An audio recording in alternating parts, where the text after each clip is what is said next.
Assalamualaikum warahmatullahi wabarakatuh. Salam sejahtera. Kembali lagi di perkuliahan kita metodologi penelitian. Apa kabar semuanya?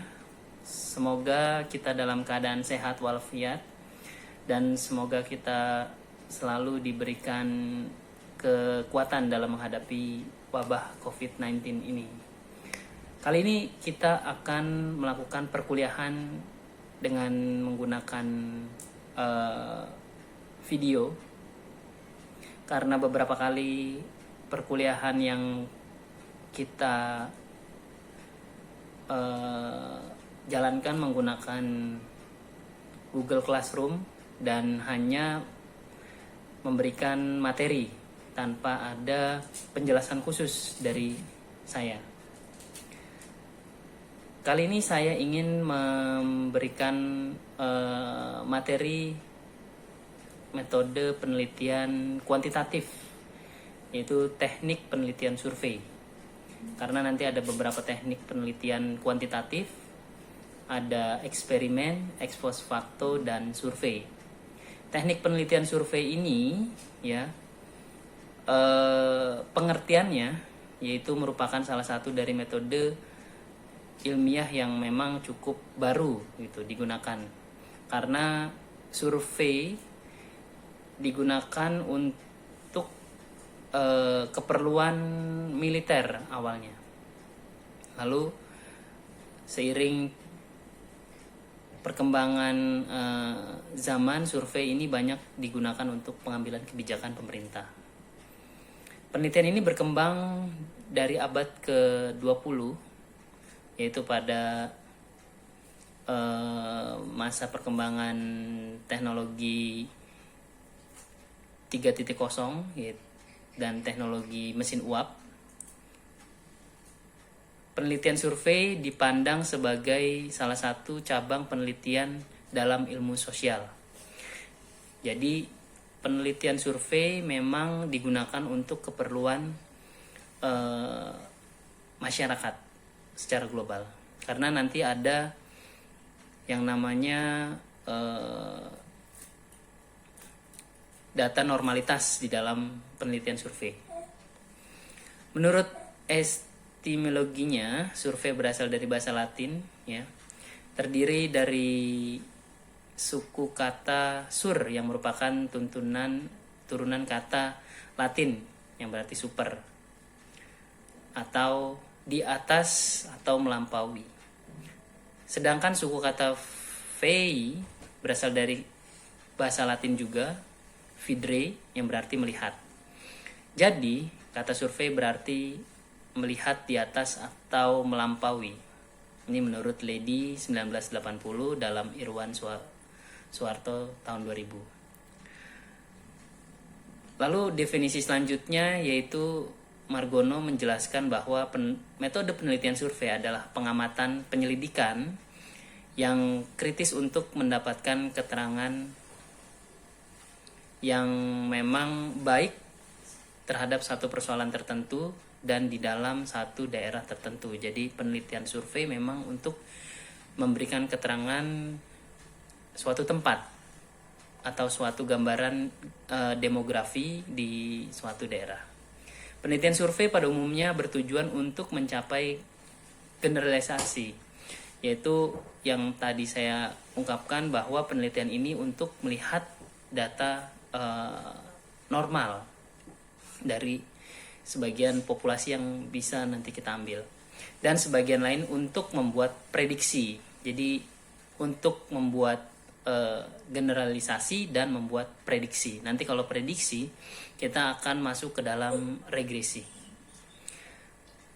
Asmadi mengemukakan bahwa rancangan survei merupakan prosedur di mana penelitian atau peneliti melaksanakan survei dan atau memberikan angket dan angket dengan skala pada satu sampel untuk mendeskripsikan sikap, opini, perilaku atau karakter responden.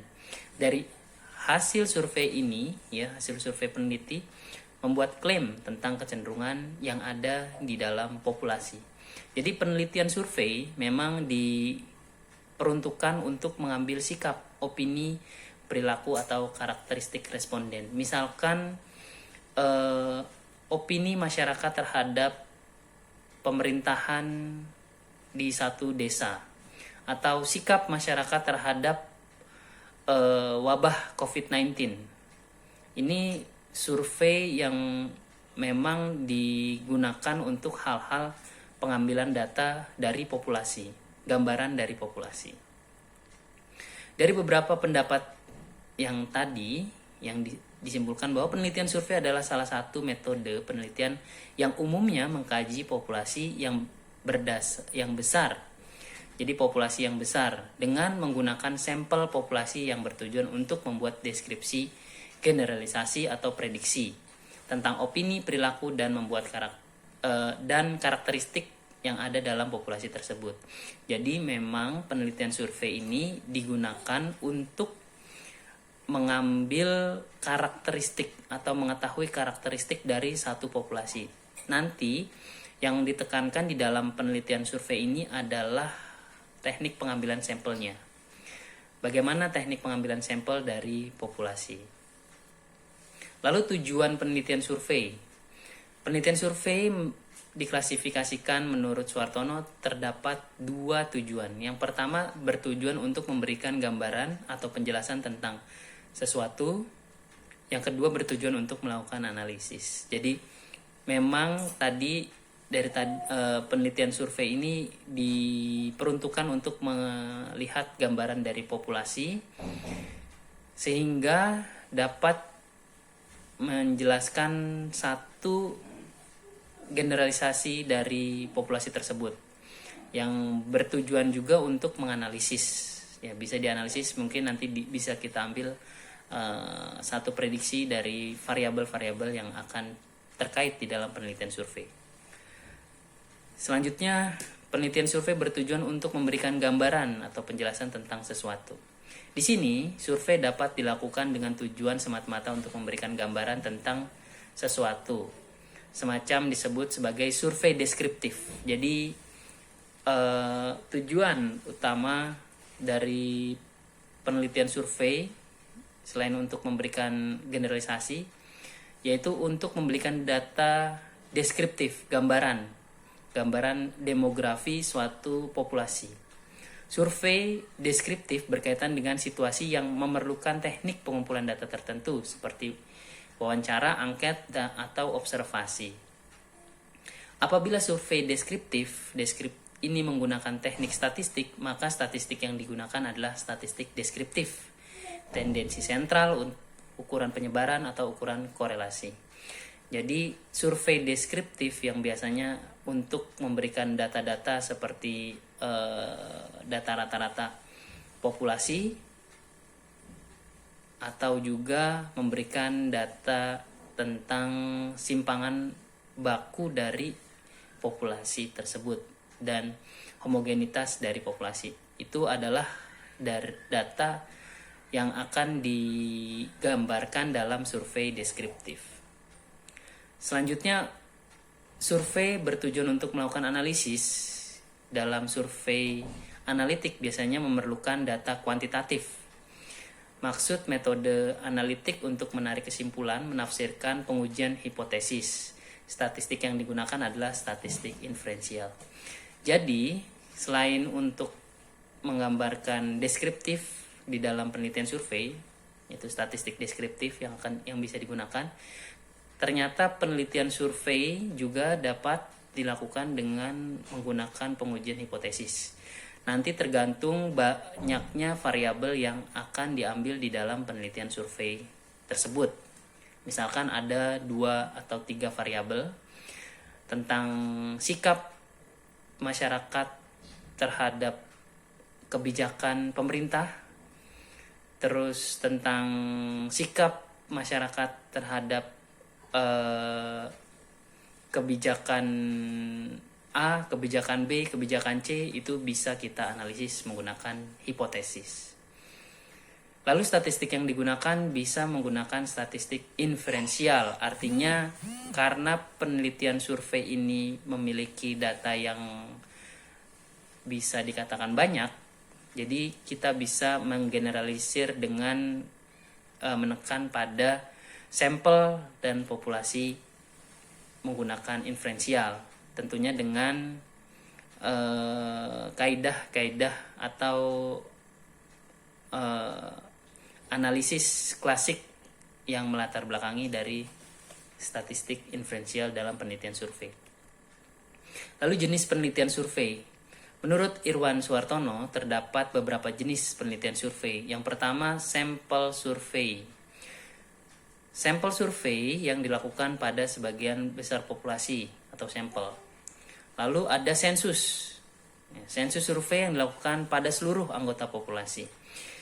Lalu ada public opinion poll, survei yang menunjukkan pernyataan kepada responden tentang satu topik umum, misalkan sikap terhadap anak jalanan. Lalu ada cross-sectional survey, survei yang membandingkan dua kelompok atau lebih. Lalu ada survei longitudinal, yaitu survei melihat perubahan atau perkembangan yang terjadi pada pekerja. Ini memiliki jangka waktu yang panjang. Terkait dengan hal tersebut, jenis-jenis penelitian survei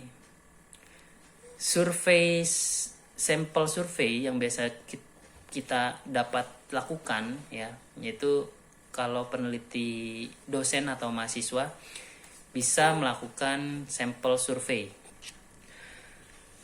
Biasanya para peneliti atau peneliti dunia kampus hanya bisa melakukan sampel survei karena menggunakan prioritas berapa persen data yang diambil dan error yang akan diambil.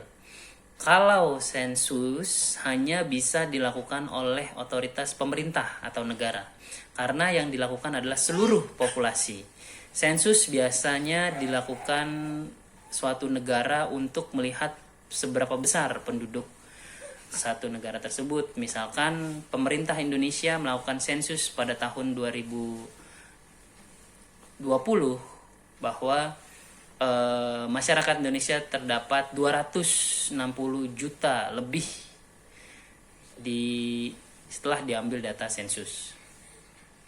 Selanjutnya, prosedur penelitian survei hampir sama seperti penelitian kuantitatif yang lain.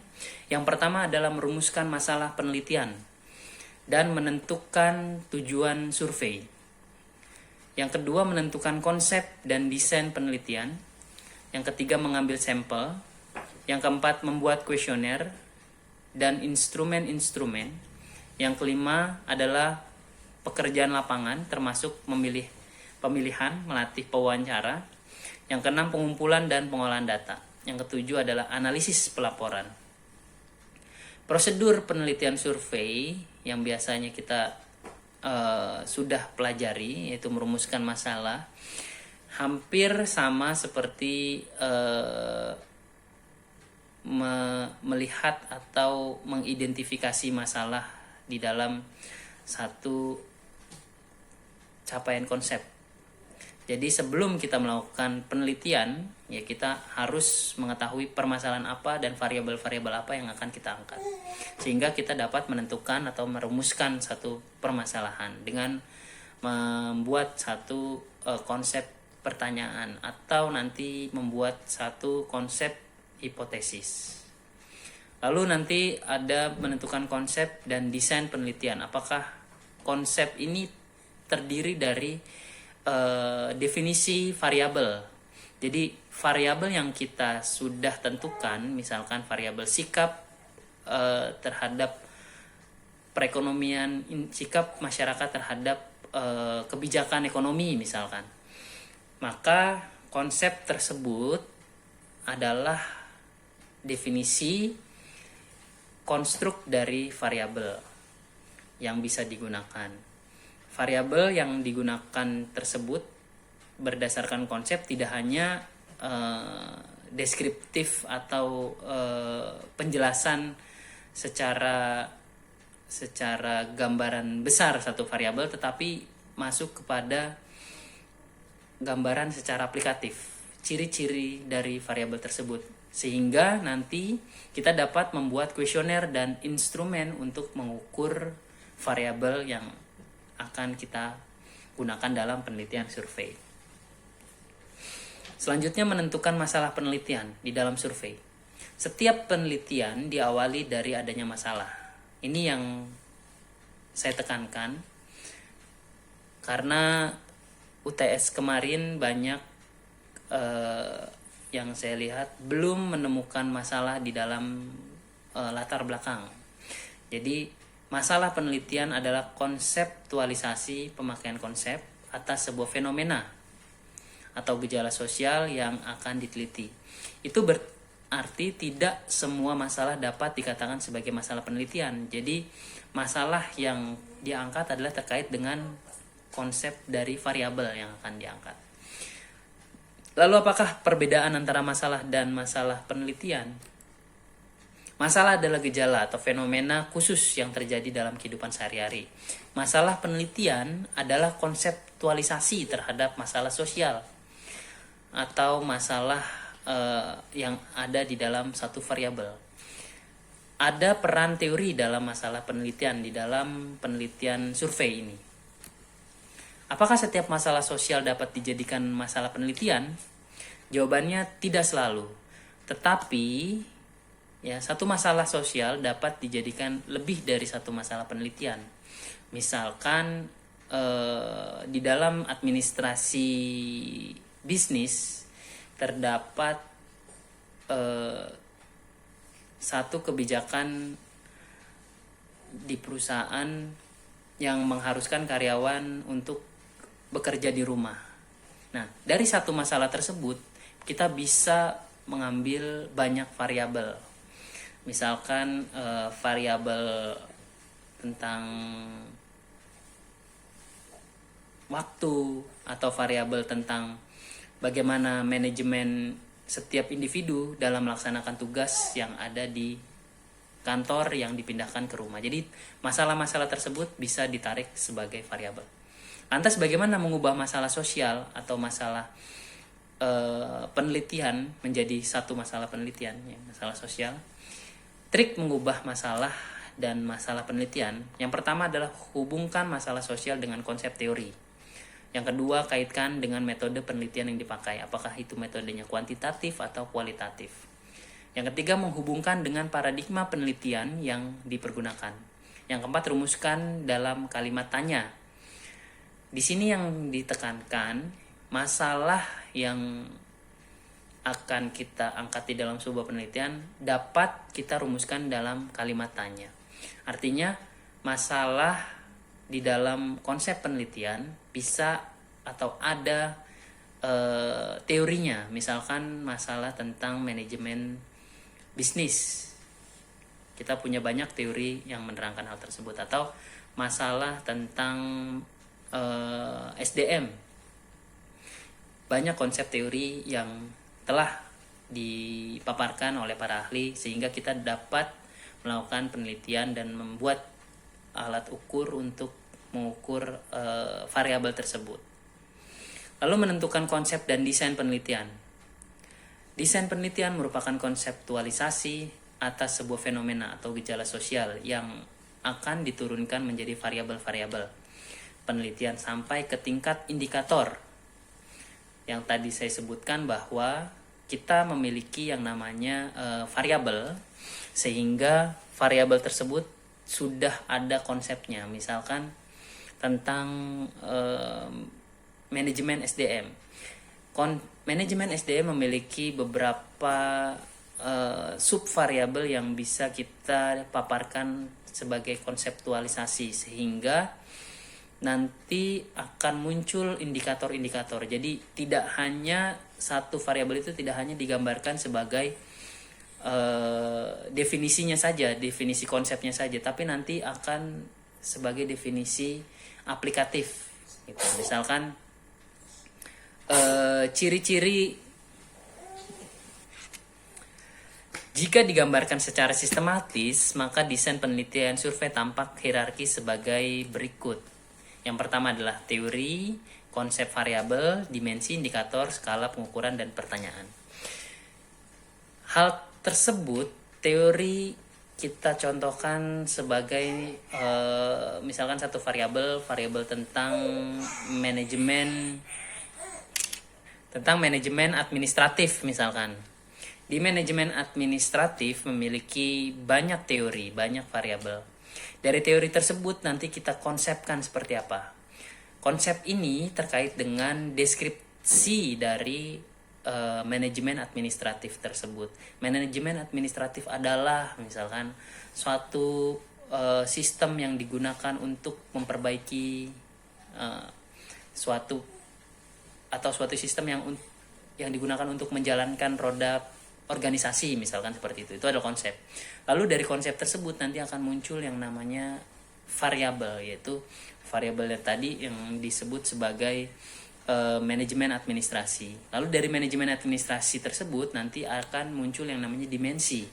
Dimensi ini terkait dengan hal sub lebih kecil daripada variabel. Misalkan manajemen administrasi memiliki dimensi tentang kinerja, tentang produktivitas. Nah, dari dimensi ini nanti masuk ke indikator. Indikatornya bisa terkait dengan misalkan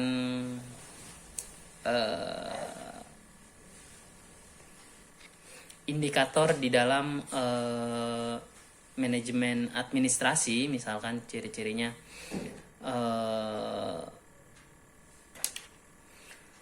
indikatornya misalkan konteks, input, proses, dan outcome misalkan seperti itu. Lalu skalanya seperti apa pengukurannya? Dari konteks memiliki pengukuran tersendiri, input memiliki pengukuran tersendiri. Nanti baru muncul yang namanya pertanyaan, yaitu hipotesis. Pertanyaan ini bisa bentuknya bagaimana. Kalau bagaimana nanti menggambarkan satu deskriptif, bagaimana sikap masyarakat terhadap kebijakan ekonomi misalkan. Itu pertanyaan masuk ke dalam penelitian deskriptif survei. Tapi kalau misalkan pertanyaannya bagaimana pengaruh, atau bukan bagaimana tapi lebih kepada apakah, maksud saya bukan bagaimana tapi apakah terdapat pengaruh antara sikap masyarakat terhadap kinerja pemerintahan, seperti itu. Jadi masuk ke dalam pertanyaan analisis statistik inferensial. Lalu selanjutnya menentukan sampel. Menentukan sampel artinya memilih teknik dan metode yang digunakan untuk mengambil sampel yang didasarkan pada keadaan dan kebutuhan data penelitian, keterbatasan waktu, biaya. Jadi sampel kita bisa menggambarkan seperti biasanya kalau koki itu untuk memasak, dia tidak harus memakan semua masakannya, tapi hanya cukup mencicipi bahwa rasanya sudah pas atau belum. Itu ada yang dicicipinya 1 sendok atau 2 sendok, itu yang disebut sebagai sampel. Jadi sampel itu digunakan untuk memudahkan peneliti dari keterbatasan waktu, keterbatasan biaya, dan keterbatasan tenaga. Jika yang tadi saya sebutkan penelitian atau penelitian sensus itu yang hanya bisa dilakukan oleh satu negara, kalau kita melakukan survei, otomatis kita menggunakan sampel. Secara umum terdapat 2 teknik penentuan sampel. Yang pertama adalah random sampling atau probabilitas sampling, dan yang kedua adalah non-random sampling atau non-probability sampling. Random sampling yaitu penarikan sampel secara acak, sederhana, adalah sampel yang diambil sedemikian rupa sehingga anggota populasinya mempunyai kesempatan peluang yang sama untuk dipilih. Penarikan sampel secara sistematis yaitu systemic random, ya. Dalam random sampling juga ada yang namanya systemic random, yaitu metode pengambilan sampel di mana anggota sampel dipilih secara sistematis dari daftar populasi yang harus berada dalam keadaan acak atau membaur. Lalu penarikan sampel secara stratifikasi atau stratified random sampling. Metode penarikan sampel berlapis atau strata, satu kriteria yang jelas harus ditetapkan untuk membatasi strata. Penarikan sampel dari setiap strata dapat dilakukan secara proporsional atau tidak proporsional. Lalu selanjutnya ada sampel secara bergerombol atau cluster sampling. Nah, Di dalam praktiknya, seringkali kita tidak mempunyai daftar populasi yang lengkap. Dalam kondisi seperti ini diperlukan populasi mini yang sifatnya dan karakternya sama dengan seluruh populasi. Populasi mini seperti ini yang disebut sebagai klaster atau gerombol. Setelah klaster ditetapkan, barulah memilih sampel secara acak. Kelemahan dari cara ini adalah sulit untuk mengetahui bahwa setiap gerombol atau kelompok menggambarkan sifat populasi secara tuntas karena memang dilakukan secara bergerombol. Biasanya setiap gerombol itu memiliki karakter yang berbeda gitu. Lalu ada non-random sampling atau non-probability sampling. Biasanya penarikan sampel secara kebetulan atau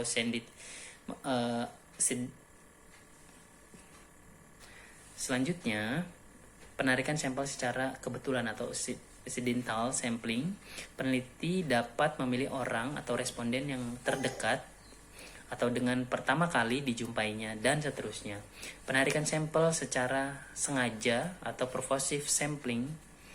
Nah, purposive sampling dan accidental memiliki perbedaan. Peneliti telah menentukan responden atau sampel penelitiannya. Biasanya purposive ini memiliki tingkat purposive sampling digunakan biasanya bertujuan, misalkan penelitian ini diadakan di satu kantor atau satu perusahaan. Karena peneliti ingin melakukan penelitian di sana dan masalahnya hanya ada di sana, maka bisa digunakan purposive sampling. Dan data yang ada memang tidak terlalu banyak, jadi menggunakan purposive sampling karena tujuannya untuk melakukan pengambilan data secara akurat di perusahaan tersebut. Selanjutnya, penarikan sampel jatah atau kuota sampling. Populasi dibagi menjadi beberapa strata sesuai dengan fokus penelitian. Lalu penarikan sampel jatah ini dilakukan kalau peneliti tidak mengetahui jumlah yang rinci dari setiap strata populasi. Dalam kondisi ini, peneliti menentukan jatah untuk setiap strata, kurangnya lebih seimbang. Jadi digunakan strata sampel. Lalu ada penarikan sampel bola salju atau snowball sampling. Biasanya snowball sampling ini ya dilakukan penelitian survei ataupun penelitian kualitatif gitu. Dari namanya bola salju dibuat dengan menggulung salju yang bertebaran di atas rumput kalau misalkan di pengertiannya. Tapi kegunaannya penelitian ini misalkan peneliti ingin melakukan penelitian di satu tempat atau di satu perusahaan, dia harus menghadap strata paling bawah terlebih dahulu. Misalkan di situ ada HRD. Dari HRD nanti dipersilahkan setelah mengambil data HRD, persilahkan untuk mengambil data yang lebih tinggi lagi, misalkan ada manajer atau manajer area dan sampai top manager. Data tersebut diarahkan dari satu sampel ke sampel yang lain. Jadi snowball sampling ini lebih kepada mengarahkan gitu. Jadi makin lama datanya makin besar. Misalkan juga kita mengambil data di satu desa itu mengarahkan dari kepala desa nanti mengarahkan ke RT, lurah, lalu lurah mengarahkan ke misalkan kecamatan mengarahkan ke yang lebih tinggi. Jadi semakin tinggi datanya atau menggulung seperti bola salju.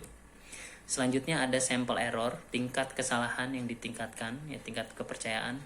Sampling error menunjukkan tingkat presisi yang diinginkan oleh peneliti, berapa derajat perbedaan yang diinginkan antara analisis dan sampel populasi. Sample error adalah kesalahan atau error terjadi dari kerangka sampel penarikan sampel. Kesalahan ini adalah kesalahan alamiah yang dipastikan karena peneliti menggunakan sampel tidak mewawancari semua anggota populasi. Jadi setiap sampel memiliki tingkat errornya. Besar kecilnya sampel error tergantung pada jumlah sampel yang dipakai. Jadi, jika peneliti ingin mendapatkan sampel error yang kecil, maka jumlahnya harus ditambah. Sebaliknya, jika sampelnya dipakai kecil, sampelnya maka akan semakin besar. Nanti terdapat banyak banyak teknik-teknik pengambilan sampel yang akan saya lanjutkan di slide selanjutnya atau materi selanjutnya. Nanti ada Cratchit and Morgan, ada teknik pengambilan sampel secara proposisi, bagaimana dengan menggunakan rumus-rumus. Sampai sini mungkin presentasi tentang penelitian survei. Nanti akan saya lanjut ke penelitian ex post facto di video selanjutnya. Mudah-mudahan video ini bermanfaat, dan jangan lupa untuk memberikan komentar di bawah ya, karena nanti absennya akan dinilai dari komentar yang teman-teman berikan. Komentarnya terkait dengan bisa pertanyaan, bisa juga tentang analisis bagaimana penelitian survei ini dilakukan, atau terkait dengan penelitian yang akan saudara lakukan. Terima kasih dan sampai jumpa di materi selanjutnya.